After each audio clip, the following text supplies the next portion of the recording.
China, at the beginning of this century, shot to #1 in the world in terms of transplant volumes after the United States, at 10,000 a year, according to the government of China figures. From where did all the organs come? The official Chinese explanation was donations. But China did not then have an organ donation system. In 2006, the government of China shifted its explanation and said that the organs were coming mostly from prisoners sentenced to death and then executed. Well, how many prisoners were there in China being sentenced to death and then executed? The government of China would not say. Chinese hospitals' websites advertised short waiting times for transplant tourists. Transplant tourists, patients going into China whom we interviewed after their transplantations, told us that they could choose their timing for transplants. That was true even for vital organs, heart, liver, and lung. Everywhere else in the world, patients waited months and years for organs. In China, hospitals and prisons waited for the arrival of patients so that prisoners could be killed for their organs. Now, not every prisoner is available as a source of organs for every patient. Transplants require blood type compatibility and ideally even tissue type compatibility. Organs of donors have to be at least roughly the same size as the organs that are being replaced. There's a high rate of hepatitis B in the Chinese criminal prison population, in the order of 60%. That makes organs of many prisoners sentenced to death and then executed unusable for transplants. China at the time did not have an organ distribution system. That meant that organs were sourced locally from prisons in the neighborhood of the hospitals that did transplants. Chinese law requires persons sentenced to death to be executed within 7 days of sentence. That means there was no pool of prisoners sentenced to death and waiting for patients to arrive to be executed. Put these factors together, and our estimate is that China, in order to get 10,000 organs for transplants a year, would have had to be executing in the order of 100,000 prisoners sentenced to death every year. That is an implausible figure, out by more than a factor of 10 than even the wildest death penalty estimates. Non-governmental organizations have estimated that China, at its height, was executing maybe 5,000 a year, which was already way more than any other country. Over time, death penalty volumes decreased, but transplant volumes, with minor variations, remained constant or even increased. So from where were all the organs coming? Donations were not the answer. Executed criminals were not the answer. What was the answer? Let's step back. Let me begin with a confession. As a student in Paris in the late 60s, I was actually an admirer of Mao. I even read his little red book.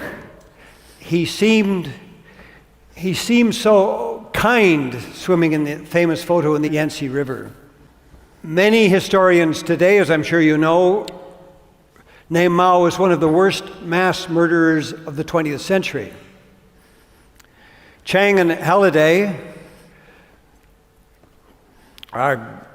note that, quote, over 70 million perished under Mao's rule. Many governance problems in China today stem from the fusion of Mao's totalitarianism with Deng Xiaoping's economic reforms after 1978. But, ladies and gentlemen, violence and corruption are the system today in China. Every 10 years or so, the party starts a persecution of a minority, and mainly, I think, to instill fear in the general population.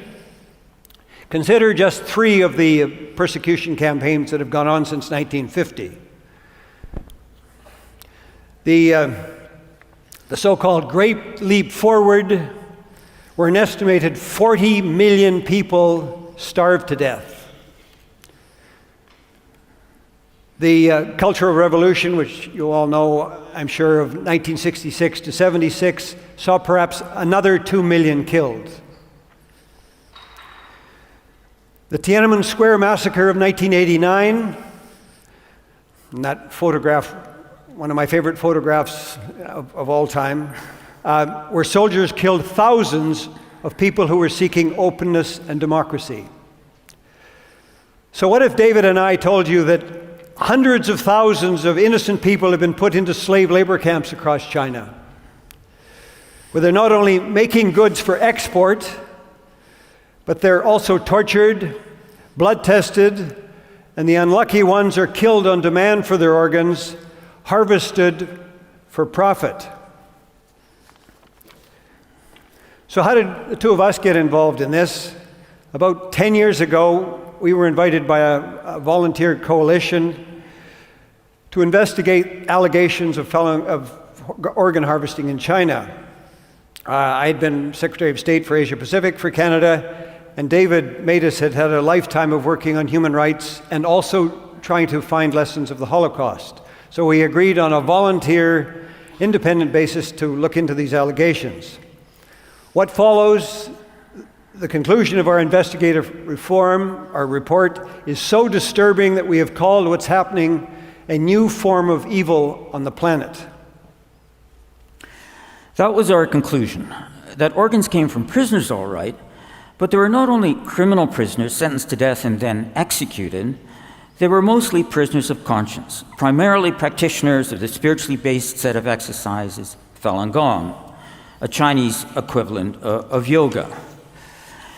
Before the communist repression of this practice, the number of Falun Gong practitioners was in the order of 70 to 100 million people, according to Government of China figures. They had been detained throughout China in the hundreds of thousands after the party decided to repress the practice out of jealousy over the popularity of Falun Gong and fear by the party for its ideological supremacy. Falun Gong practitioners who recanted were released, and some of those got out of China. We interviewed them around the world and found out that all Falun Gong detainees were systematically blood tested and organ examined. This was not done for their health, since they were being tortured to recant, but it is necessary for transplants because of the need for blood type and ideally tissue type compatibility. We had investigators calling into hospitals, pretending to be relatives of patients who needed transplants, and asking the hospitals if they had organs of Falun Gong practitioners for sale. Our callers claimed to want these organs because the organs were healthy because of the Falun Gong exercises. Throughout China, we got doctors and hospitals saying, yes, we do have organs of Falun Gong practitioners for sale, come on down. These calls have been taped, translated, and transcribed. Although the practice of Falun Gong is totally innocent, the propaganda the party spewed out against practitioners demonized, depersonalized, and dehumanized this population. Their jailers thought nothing of killing them arbitrarily because they did not consider them human. This population provides an explanation for the numbers of transplants that prisoners sentenced to death and executed could not. When the persecution of Falun Gong began, the former head of the party, Jiang Zemin, vowed to, quote, ruin their reputation, bankrupt them financially, and destroy them physically. Falun Gong practitioners in China come from all walks of life, from scientists to soldiers to party officials. It's a grassroots spiritual movement, as was mentioned, that grew exponentially in the 1990s. So let's put some faces to the faceless. We'd like to show you a short excerpt from the award-winning film Free China, an Oscar contender for the 2014 for the best documentary, that featured two inspirational survivors of the persecution. The main subject of the film, Jennifer, is a Falun Gong practitioner. She's a mother, She has a master's degree in science, and she's a former Communist Party member. After her escape from China, she became a best-selling author in writing about her experiences. Not only was she jailed and tortured, in her testimony she recounts how she was blood tested during her detention. Luckily for her, perhaps, she also had hepatitis during the birth of a child, and this perhaps saved her from being a so-called organ donor.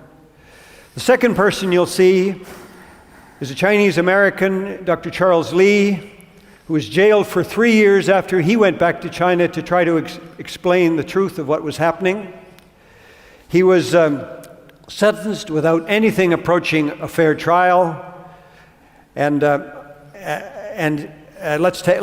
sentenced to a slave labor camp. Let's take a look.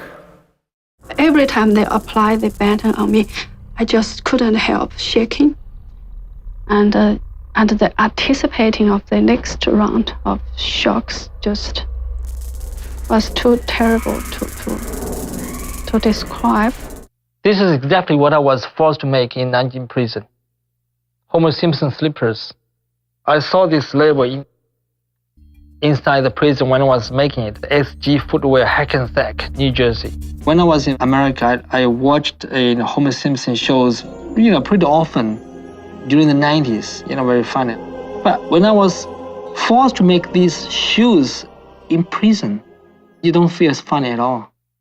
The government of China was not prepared to acknowledge that their organs for transplants were coming from prisoners of conscience. But their acknowledgement that the organs were coming from prisoners sentenced to death and then executed was bad enough. That admission met with global revulsion. The Chinese transplant profession was ostracized, on different occasions denied training, abroad, publication of papers, exchanges, and presentation platforms at international congresses of their colleagues.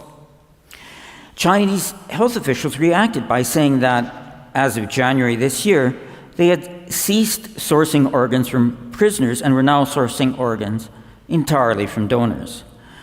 China created both an organ donor registry and an organ donor distribution system. The government enacted a policy giving priority to local patients and a law forbidding sourcing of organs without consent. Are these changes real or just pretense? The answer is a bit of both. Officials in China have said that prisoners can donate organs still. If that is so, then organ sourcing from prisoners continues. There has been no abatement in the demonization or persecution of Falun Gong. Those remain in full force. As well, even blood testing of Falun Gong practitioners continues. Official statements do not consistently say organ sourcing from prisoners has ended. Some say only that it will end and that China is now in a transition period leading to its ending. There are in reality two systems running in China now, a donation system and a non-donation system. Some hospitals still carry on as they always did, albeit less blatantly than before. The question we ask to China remains, from where do you get your organs for transplants? Chinese officials say now that all is good, but the records are not open to independent scrutiny. International standards do not require that we establish that China is doing something wrong in organ sourcing. International standards rather impose a duty on China to explain where it gets its organs for transplants. That duty is not met just by bold assertions by Chinese authorities that everything is all right. It is met by transparency, accountability, and openness to scrutiny. We say to China, don't just tell us where you get your organs for transplants, show us. Over the past 10 years, the evidence has become overwhelming. We have 32 kinds of evidence that it's happening in China. A surgeon, Enver Tohti, has testified that he was forced to remove the organs from a live Uyghur political prisoner in the mid-90s. Organ pillaging most likely then moved to the the Tibetans, then to the Uyghurs, and finally to the house Christians, and then massively to the Falun Gong community. In 2013, the EU Parliament, to its credit, passed a resolution where it, quote, expresses its deep concern over the persistent and credible reports of systematic state-sanctioned organ harvesting from large numbers of Falun Gong practitioners. In 2014, Ethan Gutman published a book, The Slaughter, where he interviewed over 100 people and collected new evidence over 8 years. He estimates that at any given time between 450,000 to 1 million Falun Gong practitioners are languishing in prisons and slave labor camps. He concludes that approximately 65,000 Falun Gong practitioners and 2,000 to 4,000 Uyghurs, Tibetans, and Christians were killed for their organs in the 2000 to 2008 period. His estimates regarding Falun Gong practitioners are similar to the ones that David Matus and I have calculated.